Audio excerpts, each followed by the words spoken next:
Welcome to My Weekly Mixtape, a podcast that takes the classic mixtape approach to building a modern playlist. I'm your host, Brian Colburn.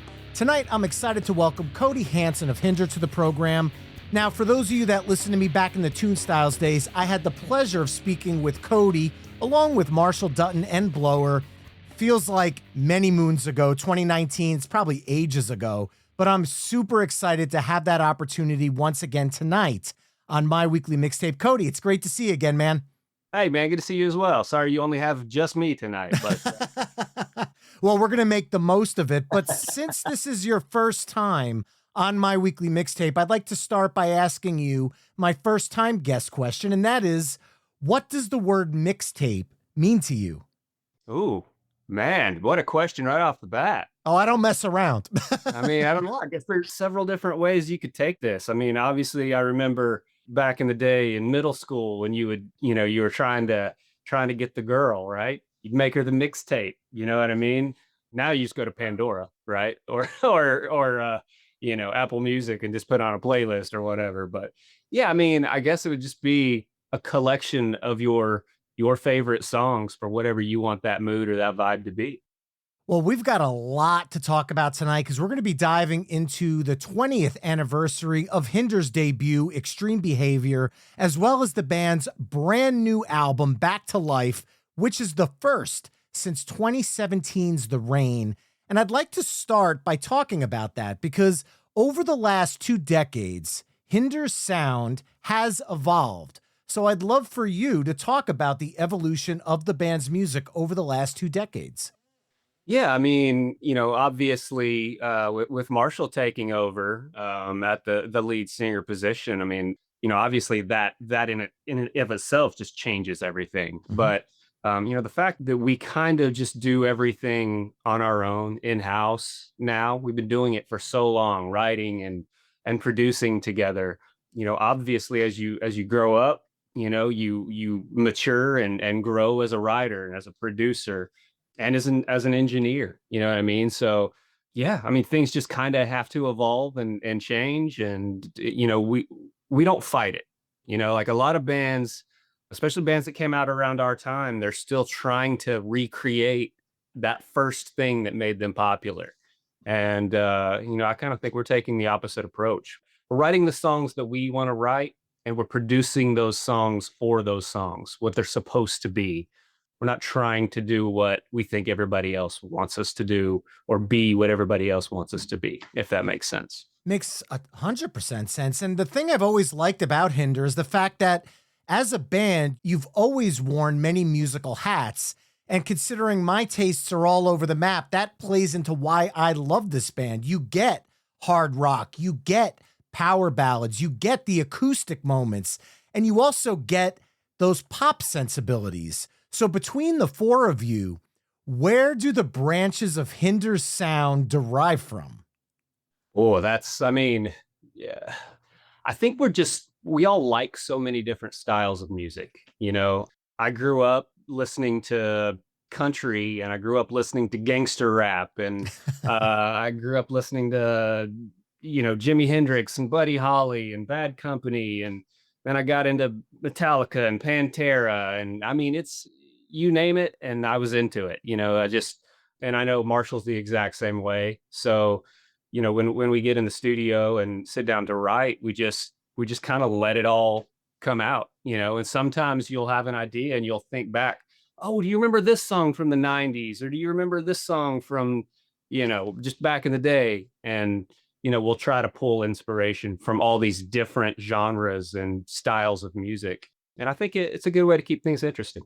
It certainly is. Now, the last time you and I talked, which was, like I said, back in 2019, feels like decades ago, the band was working at the time on a new album, which, if I recall, you had said was reminiscent of the Extreme Behavior sound.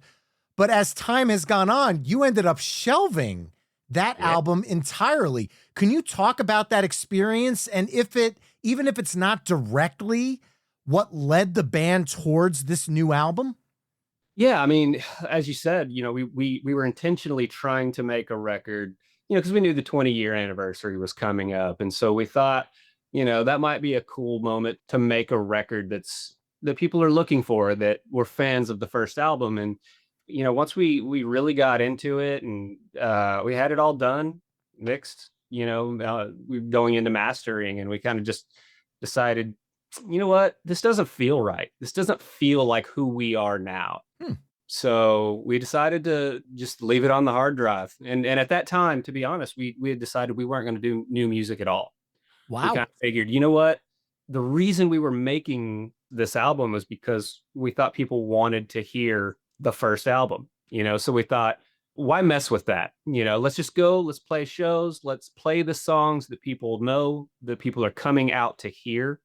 And so, yeah, we, like I said, decided not to do new music. And then we sat down one day and just decided to write, and ended up writing our newest single, Bring Me Back to Life. I've got nothing left to say that I really want to put in a song. There are days that I feel like maybe I've been living too long. And it's hard to find a reason when you feel like all the meaning is gone. I'm in a phase now. I've been for days now. Can you pick me up, maybe make me feel crazy, turn me on later tonight? Can you make me wanna fight and tear me down and cry? You make me wanna come back to life. I wanna want, I wanna need, I wanna feel even if I have to bleed. Can you piss me off, hate me, make me feel angry, make me feel something inside? Can you bring me back to life? Can you bring me back to life? That song it felt really special at the time. I mean, still does, obviously. I love that song, but it was something that felt fresh and different for us. And it felt exciting again. And it reminded us that we actually know how to do this. We know how to write songs. We know how to produce music. So, yeah, that was kind of the jumping off point for the new material. So, yeah, pretty grateful for that song. Well, I have to ask, because the opening lyrics on Bring Me Back to Life are, I've got nothing left to say that I really want to put into a song. There's got to be a story there. I mean, yeah. I mean, when you've been writing as long as we have, sometimes it's really difficult to be inspired to write a new song. You know what I mean? You sit around and you try to think of concepts that you haven't done before, and it just becomes a little daunting. And so that was actually Marshall's idea. We're sitting there trying to come up with a concept to write about. And he's like, dude, what if we just wrote about that? Not being inspired and not having anything to say. And so that's kind of where we started, was with that opening line.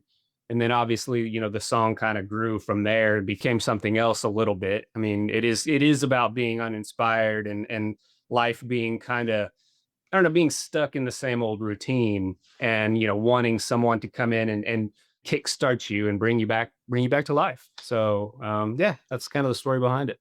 And that is where the album's title comes from, Back to Life. I guess it's safe to assume that none of the tracks from that scrapped album actually made the leap onto this album. They did not, for whatever reason. I mean, I need to go back. It's been a few years since I've listened through those songs, so it might be fun to go back and revisit them. But I think right now they're probably just gonna live and die on the hard drive. Oh, they're gonna wait for when you guys do like Bruce Springsteen having the tracks box set. We'll do a Hinder one down the road with all the unreleased material, because I know as a fan, I want to hear it, because I know as an artist, I sometimes feel like I'm my own worst critic. So what you guys might be saying, oh God, there's something that doesn't sit right. I bet you there's probably a good number of songs on there that the Hinder fan base is going to eat up. Yeah, you might be right. It just kind of, we'll just have to see what happens, with time, as you go back and listen to older material. Sometimes it hits you in a different way. And I mean, to be honest, that's kind of what happened on this one. We went and revisited older material that we had written for, some of our side projects that we were planning on doing. And, it had decided not to, to continue with them. But yeah, some of those tracks we kind of reimagined as Hinder tracks, and kind of gave them that like Hinder rock element back into them. And it completely changed some of those songs and made them contenders for the album. So yeah, there are a few on there that are from other, for other projects. Well, going back and looking at the band's discography, like clockwork, for the first 6 albums, there was either a 2 or 3 year gap in between the albums. You had Extreme Behavior in 2005, Take It to the Limit in 2008, All American Nightmare in 2010, Welcome to the Freak Show in 2012, When the Smoke Clears in 2015, and The Rain in 2017. The Shelved Album would have been 2020, which kept you on that 2 or 3 year cycle. So here we are in 2025. There's been an 8-year break. Did breaking up that 2 to 3 year album cycle maybe rejuvenate the band's creative spirit in a sense? I don't know if I would say that necessarily because, Marshall and I, we always write and, record music for, whether it's other projects or other bands or just sometimes just for fun. So, I mean, there are a handful of songs that I did by myself, for example. I doubt anybody will ever hear them, but, we've done a lot. Like I said, we had a couple side projects that we did just because creating music, that's who we are. That's what we do. So, and like I said, and some of those songs were written during that break. So, Sure. I wouldn't necessarily say that it changed much for us, to be honest. Okay, that's fair. Well, Back to Life is being released on Evil Teen Records, which is the label that's owned by the legendary Warren Haynes. Can you talk about how the band got connected with them for this release and what they bring to Hinder versus your experiences with, let's say, Universal Republic and The End, who put out the last 2 Hinder albums? Yeah, to be honest, we've never spoken with Warren. It's his wife, Stephanie. Yes. So yeah, she's been running point on everything, and her along with a guy that has worked for us in our camp behind the scenes named Jason Duarte. He moved over to that side and started working with Steph, and so he's the one that actually introduced us and made everything kind of happen. So yeah, it's been a really cool experience. She's so laid back. She doesn't try to get involved on the creative side and make changes, and she just lets us do what we want to do. Lets us be the band that we want to be, and I think that's really made a difference for us. It's given us a little more confidence, going into creating, and it's made it definitely enjoyable. It's made it a lot of fun. We feel like everything that's happening that you're seeing, it's us, and that's nice. Now, would you say that for the first couple albums that when you were with Universal, with the major label, was there a pressure that was constantly on the band, especially after Extreme Behavior had the hits like Lips of an Angel and Get Stoned? When you got to creating Take It to the Limit, I know there's that old edict that you have your entire life to write the first album and 35 seconds to write the second one. Was that something that came to play for you guys? No, not really. When we went up to Vancouver, where we did both of our first 2 albums, when we went up there, we didn't have a lot of material. We had pretty much, I don't want to say a metal album, but it was a really dark, heavy album written. And right before we left to go to Canada, we had actually been talking with another producer by the name of Warren Reichert out of LA. And he did a bunch of the heavier stuff. He did Down. That was really the only one that I can remember now. But so we were getting ready to head out to LA to work with him. And then the last second changed our mind and went to Vancouver and worked with Joey Moy and Brian Howes to do our demos, what became the demos for the first record. So when we got there, we kind of just jumped in and started writing. So it's not like we had all these songs, for a long time. So we did have them for about a year before we started actually recording for the album. So yeah, so that wasn't the case for us, but I forgot where I was going with that. What was your initial question? The initial question was if there was, after the success of Extreme Behavior, was there any pressure from the label to kind of recreate the magic on Take It to the Limit? Yeah, definitely. Which is where the song Without You came into play. If you listen to that song, it is kind of a rewrite of Lips of an Angel. You know, it's very, even the chord progression's very similar. You know what I mean? So we actually referred to it as Lips 2. And we didn't play it for a long time because of that. But I mean, now after taking a break from it for so long and going back, it's really not as similar as I remembered it being.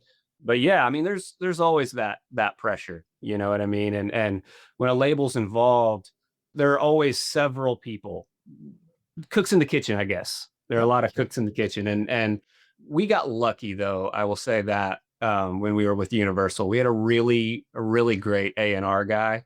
I don't know that we fully appreciated it at the time, but he had a lot of great ideas that really helped some of those songs in the end. And he was a really good dude. So I kind of miss having him around, if I'm being honest.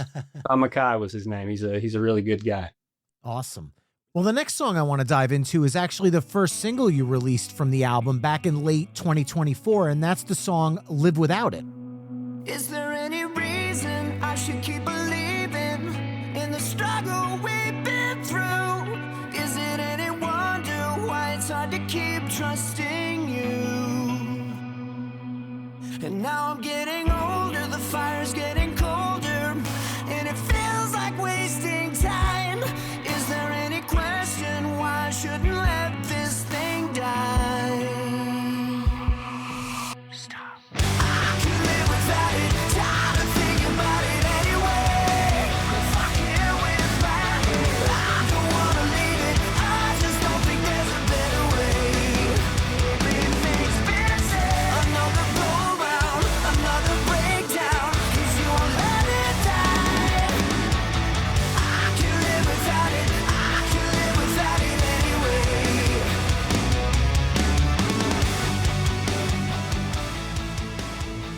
Judging from the comments from fans online, they've really flocked to this song from either the band's live show or the track's rotation on Sirius XM Octane.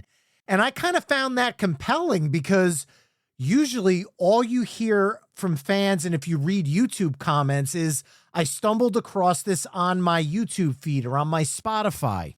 And you don't hear people talking about live performances or radio airplay pretty much at all at this point.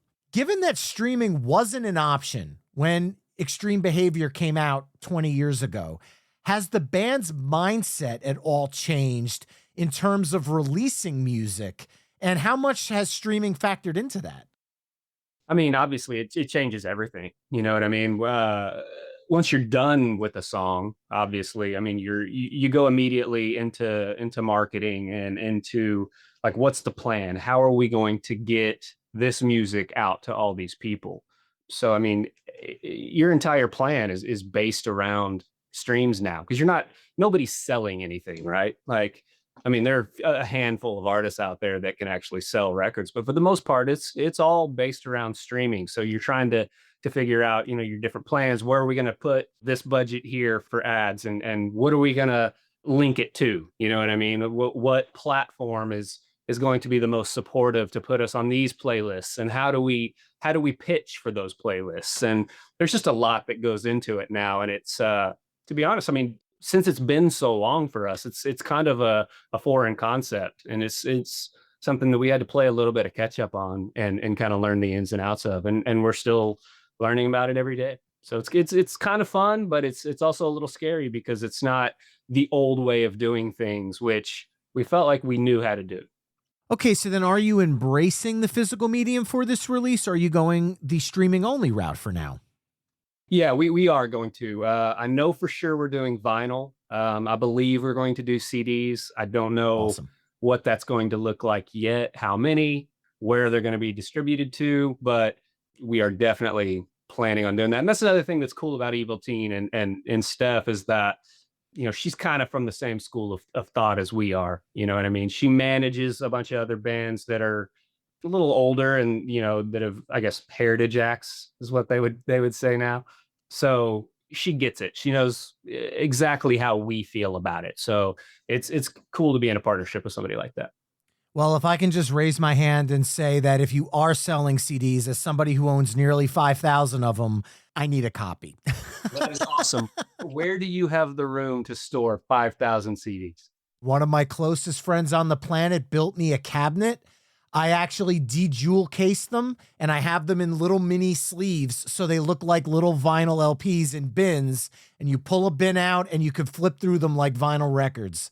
That's amazing. I got to see a photo of this. I'll make sure to send that your way when we're done here, and then for the people listening, I'll post that image over on the episode page at myweeklymixtape.com. But with that said, look, 25 years in radio. When I was in college, I worked at a record store. There were always promos, demos. I would go to see bands and just grab stuff when I was there and at shows.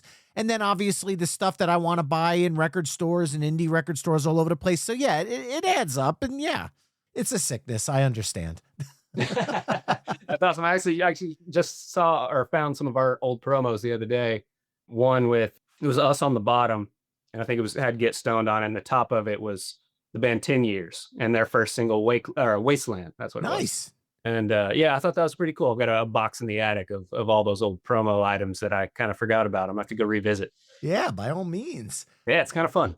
Well, I do want to acknowledge something here because this is the 20th anniversary of Extreme Behavior. And I want to give props to Hinder for kind of taking the road less traveled in this situation. Because you could have very easily just trotted out the 20th anniversary deluxe edition of Extreme Behavior, but instead, the band decided to just say new album instead. Was that something you guys did intentionally? And if so, what was the mindset behind that? Because I think it's brilliant.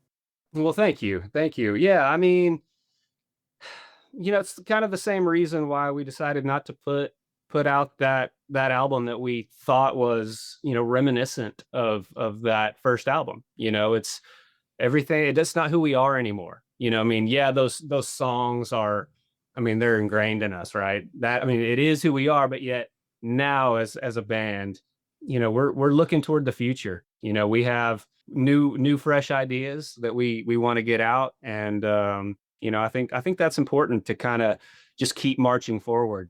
We're not done yet. We're not that old. I know we've been around for a long time, but we started when we were pretty young. So we have a lot of life left in us.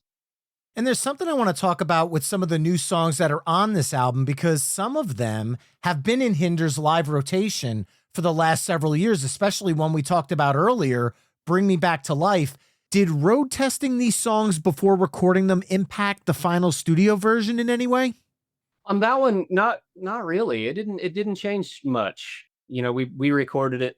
It's funny. We ended up recording that song 3 different times. Oh, and I can't tell the difference really between any of them.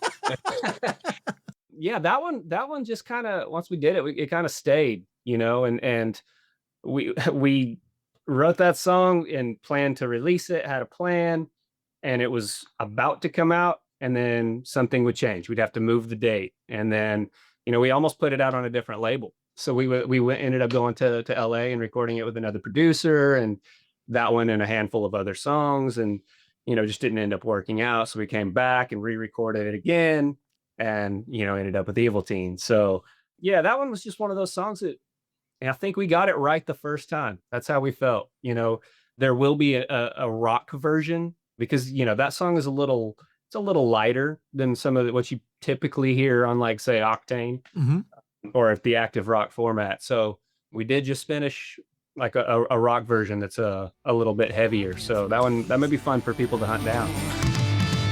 Can you pick me up, baby? Make me feel crazy. Turn me on later tonight.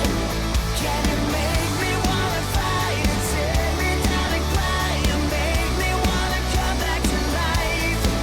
I wanna want, I wanna need, I wanna feel even if I have to bleed. Can you piss me off, hate me, make me feel angry, make me feel something inside? Can you bring me back to life? Can you bring me back to life?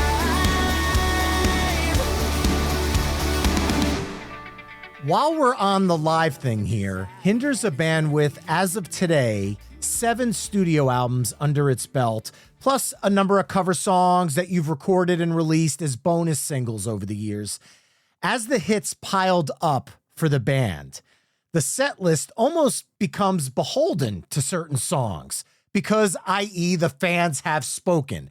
If Hinder walked off stage and did not play Lips of an Angel, the people would revolt. But then there's the subset of fans, and I think I might lump myself into this group that love the hits, but I kind of want to hear some of the deeper cuts. I want to hear Loaded and Alone. I want to hear Drink You Away. I want to hear How Long. And then there's the band who want to continue to push forward musically with your new material. How does Hinder strike a balance that, in hopes, pleases all three of those pillars? It's hard. It's really difficult to do, if I'm being honest. We kind of get into little arguments about it every time, a tour rolls around, but you just do the best you can. And like you said, you put in the hits, right? Because that's the reason people are coming to shows. The majority of people anyway, that's why they're coming. And then you put in your new stuff that you feel like you need to get out, right? You're promoting that new stuff. So, you just pick 2 or 3, we try not to go more than 3, because we don't want to drive people away. We want to keep them interested, and then so whatever's left in the set list for the time, to fill the slot, then you just kind of decide, go through the catalog and start making decisions, and a lot of it'll be kind of dictated by tempo a lot of times, because you don't want a set that's all ballads or something that's just in your face the whole time. Right. So yeah, I mean, I would say like tempo and feel will dictate a lot of it. Well, I touched on cover songs before briefly when we were talking about the live shows, but I'd like to take a moment to talk to you about some of those covers, because as far as I'm concerned, you guys have put out some certifiable bangers over the years, including your take or your reimagining, if you will, of Eddie Money's Take Me Home Tonight, which was on the deluxe Walmart edition of Extreme Behavior, if I'm not mistaken, because there's like sub levels of deluxe editions that at that point in time, every store was getting their own exclusive copy of every album ever. Real tough time to be a CD fan at that point, but I digress. Back in 2019, when we talked, you had either just released or were about to release the band's cover of the Eagles' Life in the Fast Lane that you still play to this day. Using those 2 songs as examples, simply because, and I'm going to be honest here, I'm just being selfish, I want to hear the stories behind those 2 cover songs. But overall, what's the band's MO when it comes to putting your stamp on a song? Man, it happens. It's different every single time, like with the Eddie Money track. I mean, how could you not do that song? It's just, I mean, that song's amazing. It's got everything you want in a song. So, I mean, that one it just kind of happened, we just kind of had a conversation and did it. With the Life in the Fast Lane version, I was sitting down one day with an acoustic guitar and I was like, oh, I don't think I've never learned that riff. I'm going to just kind of see if I can kind of learn it, and I'm just doing it by ear and kind of struggling through because I'm not a real guitar player, you know what I mean? So I was kind of playing it different and I noticed like, oh, wow, this is kind of, this seems a little more, this is really interesting. It's like dark and it's like in this, like in a minor key almost, and so, yeah, so I took it to Marshall and, he thought it was really interesting too. So we decided to just kind of, the lyrics of that song are kind of dark and ominous way. So we thought it would be really cool to just make the production and the overall feel of the song kind of match the lyrics. While we're on cover songs, I want to take it now and kind of flip the coin, because we are talking about the 20th anniversary of Extreme Behavior. And as of you and I recording this, Lakeview released a brand new studio cover of Lips of an Angel. So on the flip side of Hinder covering songs, what is it like for the band to hear your song reimagined by another artist? And then to add to that, just what are your thoughts on their version overall? I would have been extremely thrilled if they hadn't released it on the same day as our our new single. No, I'm kidding. No, I mean, I don't know, man. Like, what a cool thing to have happen. I mean, for me, I mean, that song's been covered a million times, and I've heard a million of them. I feel like, but we are huge fans of Lakeview, And that's one of those bands that almost every night after the show, when we're sitting on the bus partying, drinking, whatever, trying to wind down, that album comes on almost every single night. And so I mean, to have one of our favorite new bands cover our song like right now at this time, I think it's awesome. I mean, it's what a compliment. So we're thrilled. And they nailed it too. Oh, they did a great job of it. And I just want to say, if you ever want to do a Right Back at You to Lakeview, I could seriously hear Hinder's version of Home Team in my head. I'm just saying. Dude. Yeah, I mean, honestly, like a lot of their songs I could hear, that way, because I mean, they already kind of do them in that style anyway, right? They're heavy. They're heavier than we are, you know what I mean? But yeah, dude, all their songs are great. Their entire album front to back is incredible. I mean, incredible songwriting. So yeah. Well, we've talked about two of the singles from Back to Life, but I kind of want to dive a little deeper now and shift to some of the album tracks for a few minutes, if you don't mind. Now, I have my personal favorites on the album, but I'm not in the band. What are some of your favorite songs from this new album, and what's your connection to them? That's so hard. Like I'm really, really proud of this entire album front to back. So, obviously Bring Me Back to Life is one of my favorites on the album, but there's so many. Reminiscing You, I think, is a really strong song.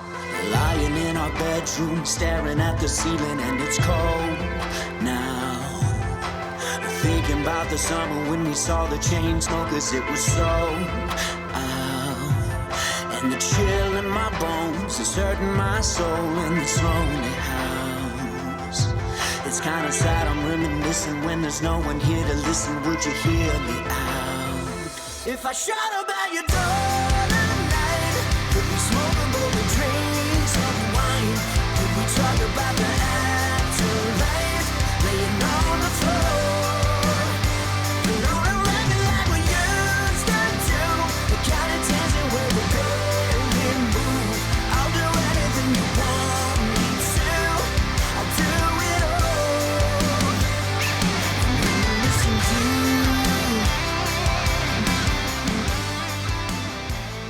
to Bad Decisions is another one that I really like. It's a little more fun, a little more lighthearted.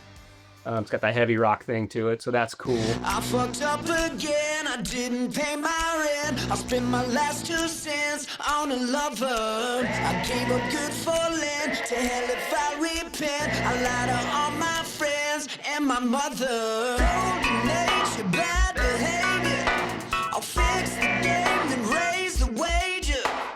I'm straight up hell-bent, I live and die by sin. I never make amends, I'd rather suffer. I'm getting really good at making bad decisions. They ought to lock me up for the way that I've been living. It's a miracle I've never been to prison. I'm getting really good at making bad decisions. Every single time I find a way to put it all, tear it down, light it up, just to watch it fall. So if you want someone to sabotage the mission, I'm getting really good at making bad decisions.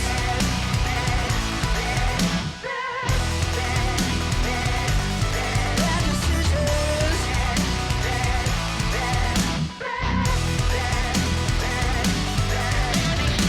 They want me in a cell, was born and Man, raised in I don't know. I mean, the whole thing. I was going to throw Rear View into the conversation. I think that one's another banger on there. Yeah, thanks. I keep getting that. I keep telling everybody that's like my second least favorite song on the record, but Really? I don't know why. I have no idea why. I still love it. Like I said, I love the song. It's just like in order of my favorites, I think that one's pretty far down there, but I guess I'm gonna have to revisit it, because I keep getting that. One of our really good friends is like obsessed with that song. So Wait, stop. Caught up in a red light, thought the girl beside me was you. A red-headed looker with her hair pulled back, and her car was the same shade of blue. And now it's too late, too late. I've opened up the floodgates, floodgates. And now the memories won't stop, and it's only 12 o'clock, and I can't stop seeing your face. And then we were singing out the chorus, playing loud on the radio, cutting eyes over at you. Lost in a moment, getting high on each other. You were making eyes back at me too. And that to us in the backseat, fogging up the windows like fools. Oh, that was me and you. Now it's all in the rearview. That was me and you. Now it's all in the rearview. Heart stops. We had to take a breather. Something happened. It certainly hit me in the sweet spot for where I live musically. So that one, I'm just throwing that out there. I love that. No, I think that's great. I mean, I don't know. I don't get them all right, you know? All right. Well, look, this is a show that's centered around mixtapes and creating playlists and playlist curations. So I have to ask you, Cody, if you were creating the ultimate Hinder mixtape, which I don't know, we'll go with, let's just say 5 songs across your 7 albums that you would say would be, now this is not rattling off a greatest hits mix here. This is a mixtape. So this comes from your personal views of the songs, because that's what mixtapes are about, putting your stamp on it. So what would Cody Hanson's 5-song Hinder playlist consist of? Whew. At first, I got to remember all the songs. That's the hard part, right? I'd say probably one of my all-time favorite Hinder songs is a song off of When the Smoke Clears, called If Only for Tonight. Mm-hmm. So I'd say that one is definitely on there. The Best Is Yet to Come is another like 6/8 ballad. I think that song would have to be on there. Another song off of When the Smoke Clears would be Foolish Eyes. Love that song. It's tough. It's tough. And then I'm gonna have to say, I'll throw Bring Me Back to Life on there, you know, from the new album. What is that, 4? That's 4, yep. I got one more. Normally we do 20, so I made it easy on you, you know. Thank you. I've been here all night, literally. Yeah, and then probably, I don't know, I really like, man, this is hard. This is really hard.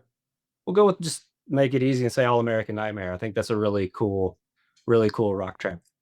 Pick up your copy of Hinder's Back to Life starting today on streaming as well as vinyl. And I'm just going to say it, they're going to put out CDs in the future. I hope you do. I sure as hell hope you do. And be on the lookout for when Hinder rolls through your town, because they are always killer live. Cody, I honestly hope it's not another 6 years before our next sit down. Thank you so much for joining me on My Weekly Mixtape. This has been a blast. Always a pleasure, man. Thank you so much.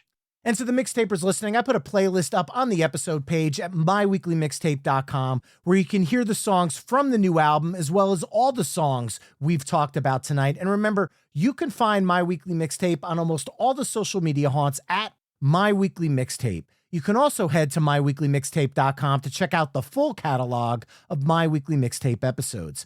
And finally, if you like what you're hearing on the show, you can help me out by either telling a friend, leaving the show a 5-star review wherever you're tuning in, or by becoming a Patreon mixtaper at patreon.com/myweeklymixtape.